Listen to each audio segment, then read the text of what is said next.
Evet arkadaşlar, bu sefer bilindik bir oyuna başlıyorum.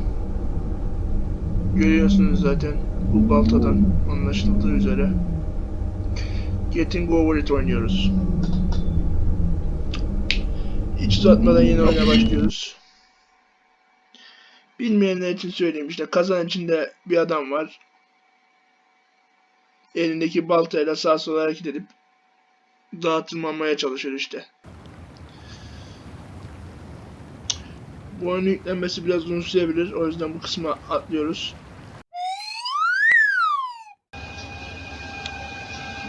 Evet. Oyunumuz yüklendi.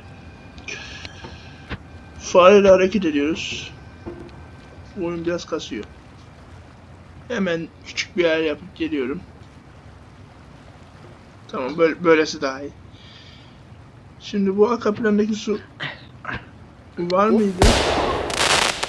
Görüyorsunuz, düştük işte.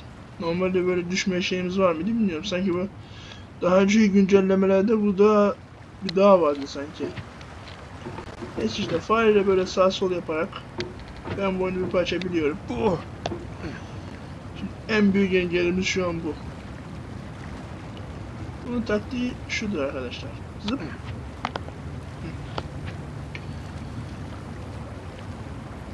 Ben bu oyuna uzman sayılırım. Uzman da değilim de yani henüz daha tepesine çıkmadım. Evet. Evet. Şunu tutunabilirsek. Hop. Evet. Kaçamayı açtık. Şimdi ben bu oyunu... There's no feeling more intense than starting over. Evet. If you deleted your homework the day before it was due, as I have, or if you left your wallet at home and you have to go back after spending an hour in the commute. If you won some money at the casino and then put all your winnings on red but it came up black. Evet. If you got your best shirt dry cleaned before a wedding and then immediately dropped food on it.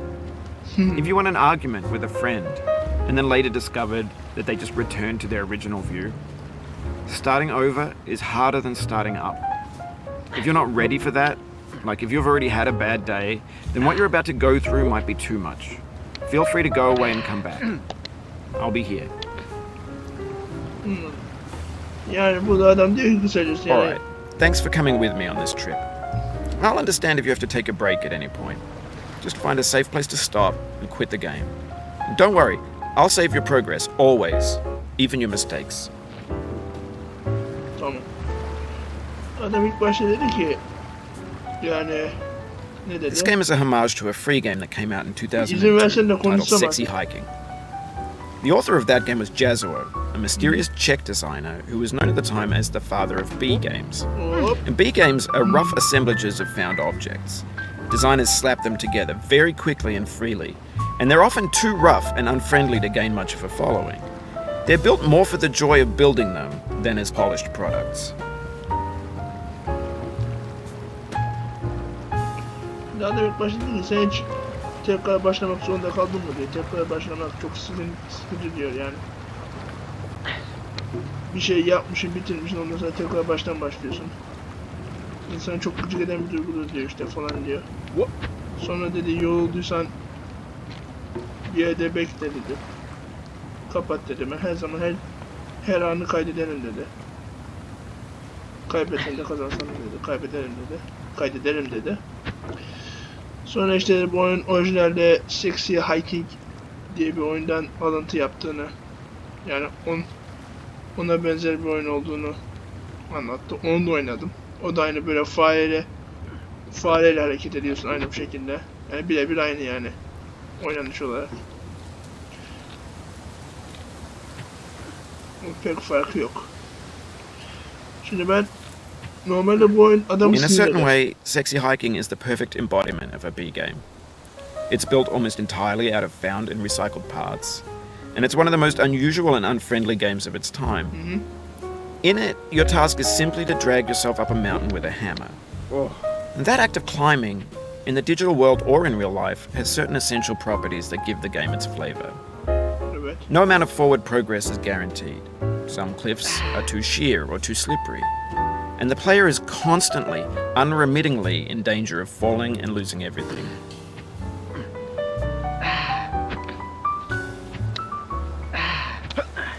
Oh, you just lost a lot of progress. That's a deep frustration, a real punch in the gut. Yo değil. Ben bu oyunu zevkini oynuyorum, o yüzden beni etkilemiyor. Hop, işte burada. Evet, 2 dakikada tekrar çıkabilir, ne var yani? Ya ben böyle oyunlara sinirlenmiyorum öyle ya. Sexy hiking is the perfect... Çünkü bir kazanma gibi bir amacım yok. İlla kazanacağım diye azmetmiyorum. Öyle yaparsan kaybedince çok sinirlenirsin. Ben öylesine zevkine gidebildiğim yere kadar. Hop. Oh yeah. Hop. Böyle belli bir hedefim var şu an. Aha.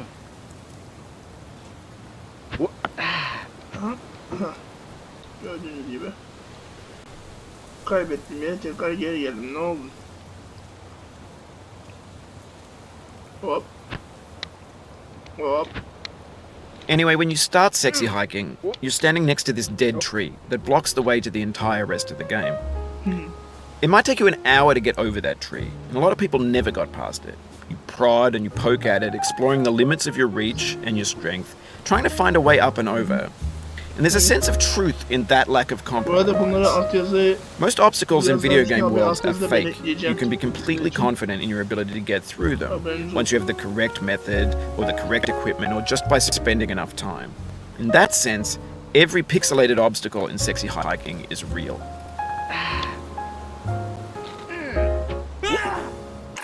Sorry about that.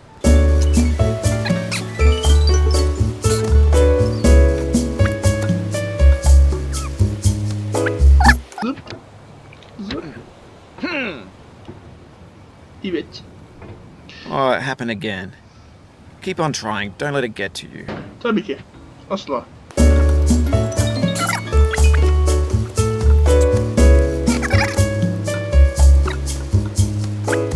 Bugünkü checkpoint'im şu arka plandaki yeşil dumanlı havayı kaybetmek olacak. This thing that we call failure is not the falling down, but the staying down. Mary Pickford. Az önce çok büyük bir kayıp verdim. Yaşasın.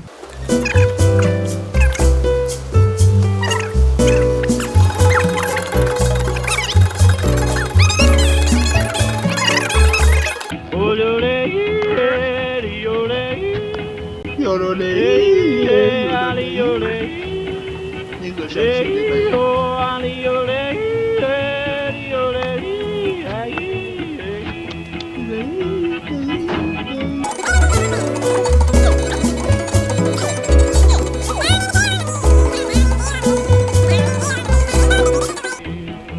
They feed me on cornbread and cheese. They feed me on cornbread and cheese. They feed me on cornbread and cheese, and I ain't gonna be treated this way.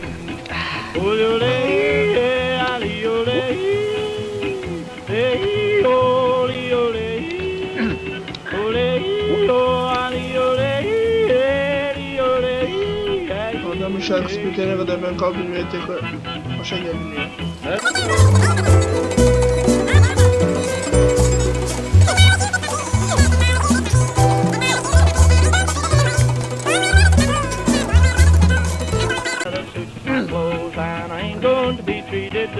İşte burayı böyle tırmanırsınız.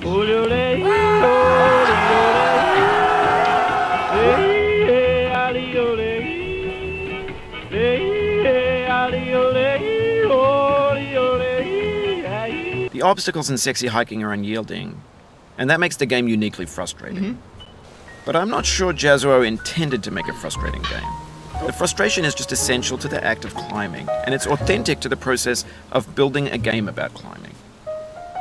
A funny thing happened to me as I was building this mountain. I'd have an idea for a new obstacle, and I'd build it, test it, and it would usually turn out to be unreasonably hard. But I couldn't bring myself to make it easier. It already felt like my inability to get past the new obstacle was my fault as a player rather than as a builder. Imaginary mountains build themselves from our efforts to climb them. And it's our repeated attempts to reach the summit that turns those mountains into something real. When you're building a video... Ay aga ne kadar gevezeymişsin, ne kadar konuşasın varmış ya.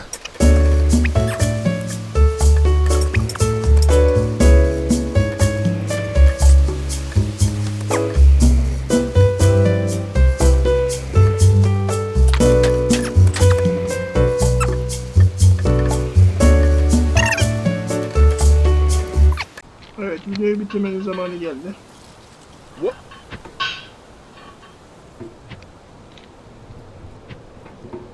Ya bu dağın tepesine çıkınca ya da bu dağın tepesine çıkınca değil de yani şu bölgeyi aşınca ya da çok büyük bir hata yapıp en dibe düşünce, yani bayağı düşünce, en dibe düşmek biraz zor burada da.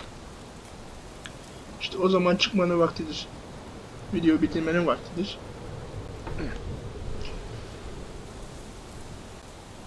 Onun dışında 11.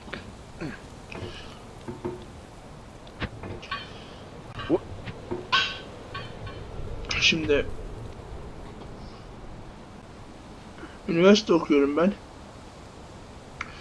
Üniversitede bize öğretilen en önemli şey arkadaşlar.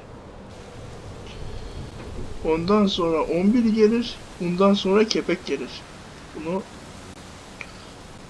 Bu bilgiyi de bir kenara yazın.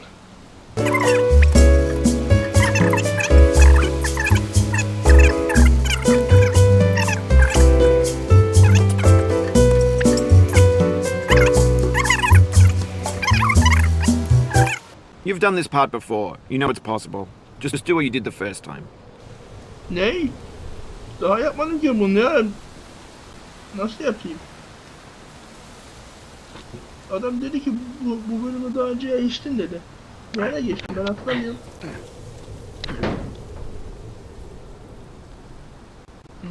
Ha şimdi hatırladım, evet.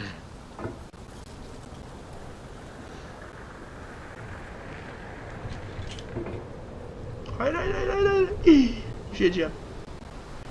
Şimdi çok yavaş. Sakince. Dikkatlice. Aman. Balta rahatladı mı? Bu elimizdeki ne bu arada? Balta mı? Çekiç mi? Balyoz mu?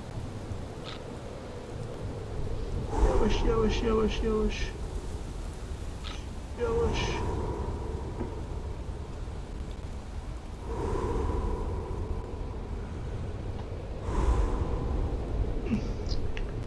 Çok dikkatli olmaya çalışıyorum. Aşağı düşersem.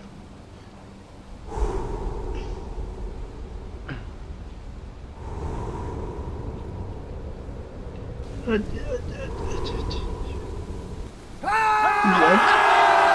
Şimdi kendimi bıraktım ve zıp. For years now, people have been predicting that games would soon be made out of prefabricated objects, bought in a store and assembled into a world. And for the most part, that hasn't happened, because the objects in the stores are trash. I don't mean they look bad or that they're badly made, although a lot of them are. I mean they're trash in the way that food becomes trash as soon as you put it in the sink. Things are made to be consumed and used in a certain context, and once the moment is gone, they transform into garbage. In the context of technology, those moments pass by in seconds. Peki. Bitti mi? Evet arkadaşlar. Bu kısmı da geçtiğimize göre videonun geri kalanına devam etmeden önce artık burada bitirelim. İyi dediniz, doğru dediniz. Hepinize iyi geceler, iyi günler, iyi hafta sonları.